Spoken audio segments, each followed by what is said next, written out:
to this really fun tutorial on flomotion. Because today I'm going to show you how you can ride this dinosaur. So just follow me into After Effects. Oh man, I really wanted to do a tutorial about that for a long time now. Since Jurassic Park really is the film that got me into visual effects and into dinosaurs. So in this tutorial I'm going to show you two really cool methods on how this can be done. So one super easy version for all of you who have not yet subscribed to my channel. Hey, and one more advanced version for all my subscribers. So, and without talking too much, let's directly start with the easy version. So all you have to do is set up a camera, get dressed, and you are done. Hey, and here's some behind the scenes footage I shot especially for you. Hey, hello and welcome to this really fun tutorial for all your non-subscribers. Because today I'm going to show you how you can ride this dinosaur. So just follow me into After Effects. Pretty impressive. So, and I hope you get the point. For this tutorial, subscribing really makes sense. And if you are one of those, the tutorial will start in 3, 2, 1. So, what is it that we will learn together today? I'm going to show you how you can integrate a computer-generated asset, in this case the dinosaur, with some real film background, as well as some green screen footage. And as I'm not the best in creating realistic 3D assets, I'm once again using elements from Envato Elements for this shot. And in that way you can also follow along as you're able to use the same element.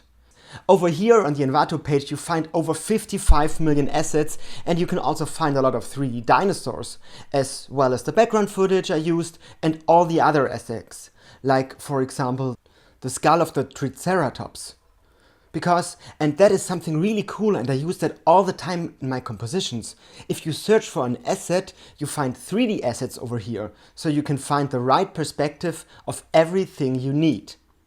And to make it even more easy for you to follow along, I made a deal with Envato, so if you click on the link in the video description, you get 70% off your first month. So this is a perfect chance for you to try it out, and it's only about $9 and you can keep everything you downloaded in that test month, even if you end your subscription. And extra bonus. If you stick until the end, I'm also going to show you how to set up the second shot with a really cool trick. So that trick also has helped me a lot in, for example, green screen driving compositions.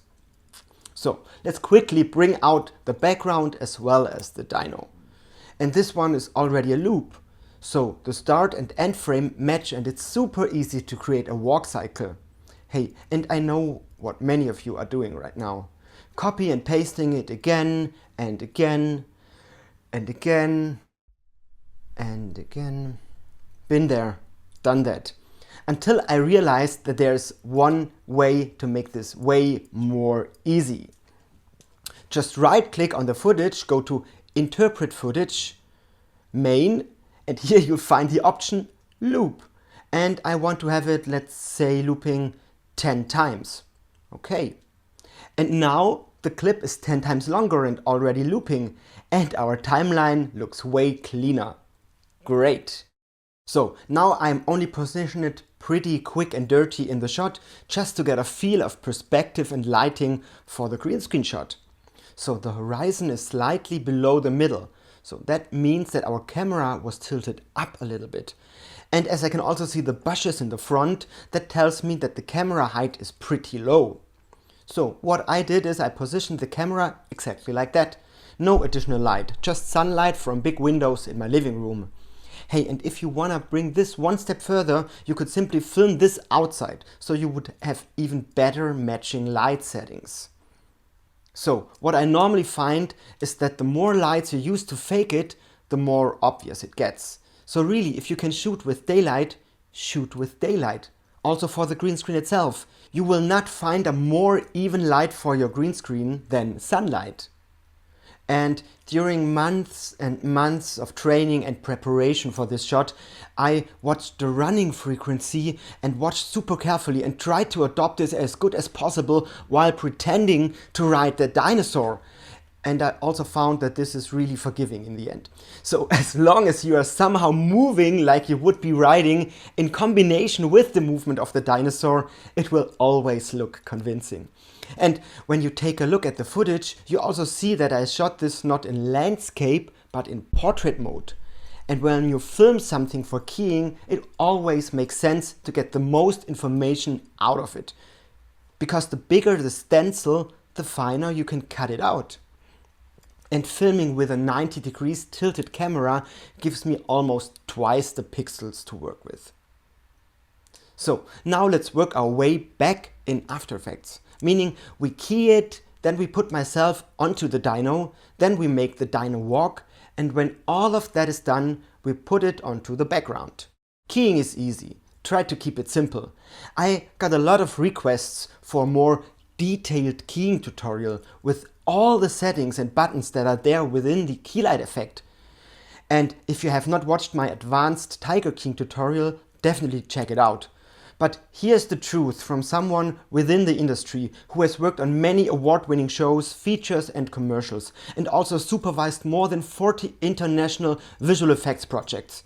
But as this is kind of an industry secret, we needed to change his name as well as his voice. I always just use clip black and clip white, and if that doesn't work, I roto out the part where it does not work, and then I only use clip black and clip white. Well, you heard it. And I still hear the voice of my visual effects supervisor, Chris Fast, telling me that if I use the shrink matte effect once again, he will slap.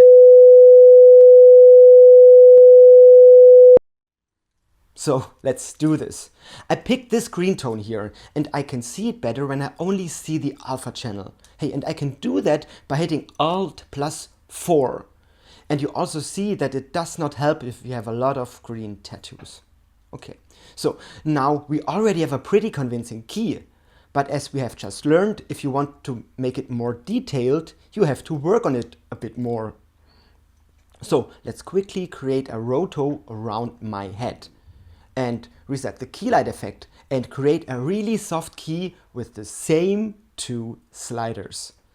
So when I turn it on and off now, you see that we already have a way better key.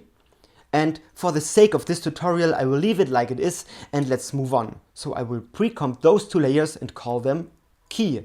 And now let's bring in the dinosaur. Position myself on it and we can already start tracking the movement of the dino. So let's think about it. What do we actually want? I only want to be at the same position of the dinosaur. So no need for rotation or scaling. And therefore it gets as simple as it gets.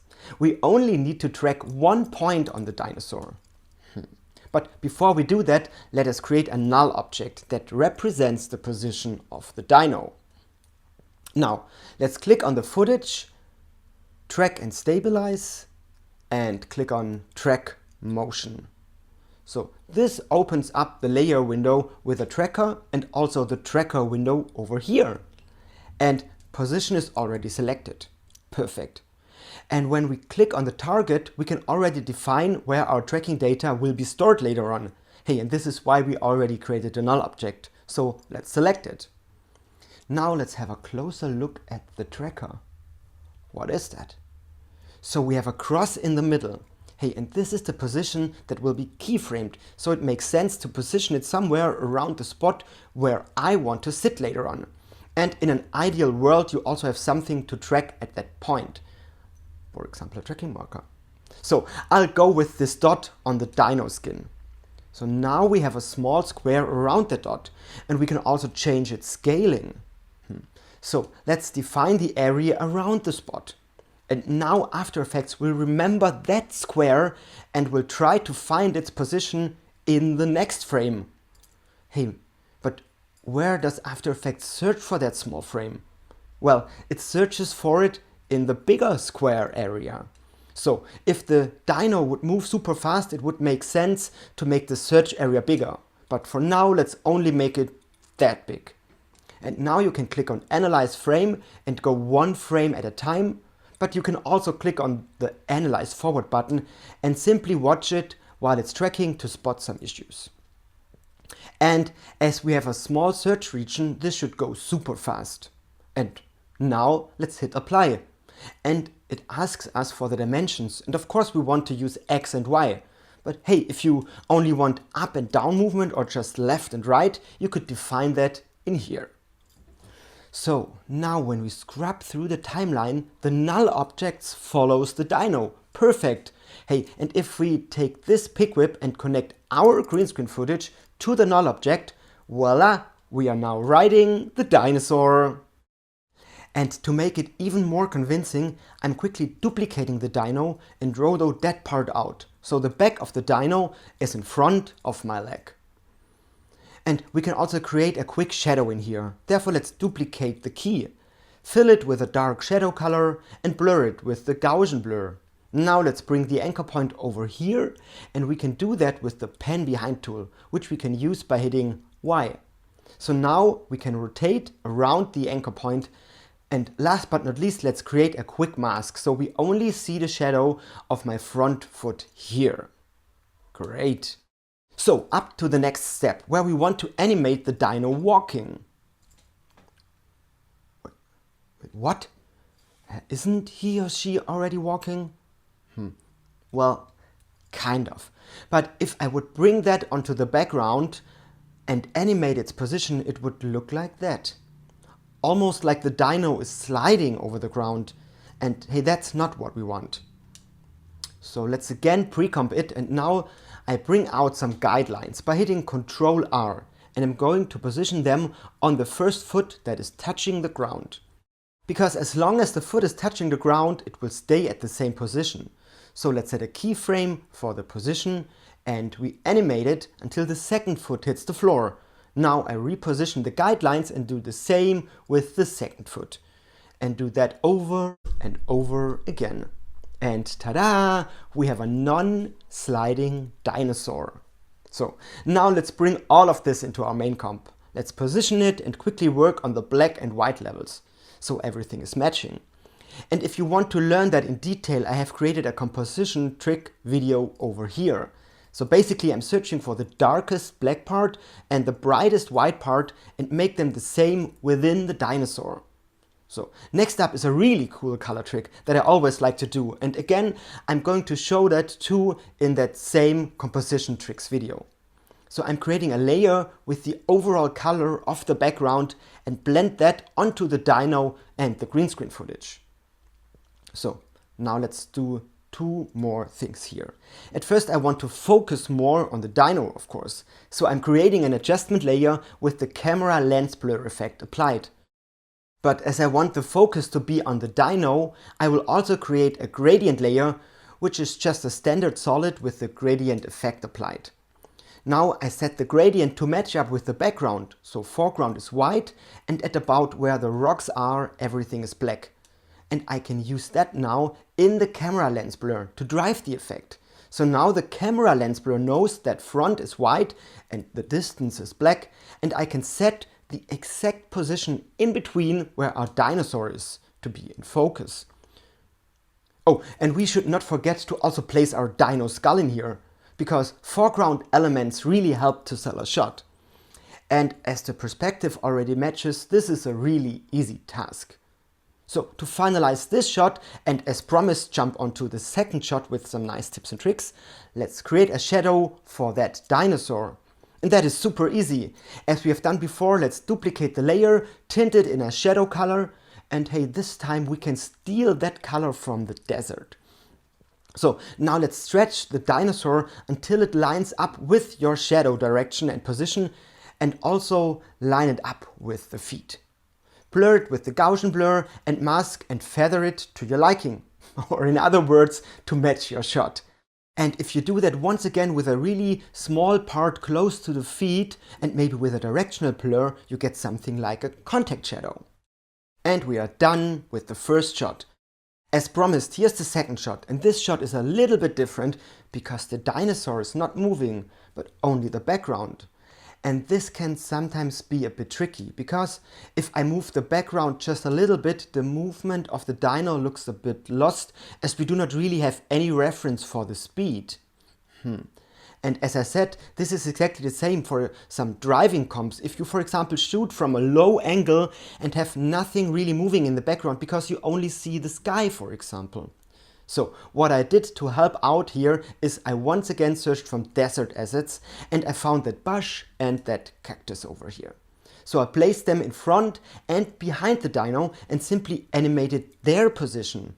And voila, now you get a better sense of the real speed as you see the objects passing by. So keep that in mind for some driving compositions where you could, for example, have some street signs passing by to make everything more believable.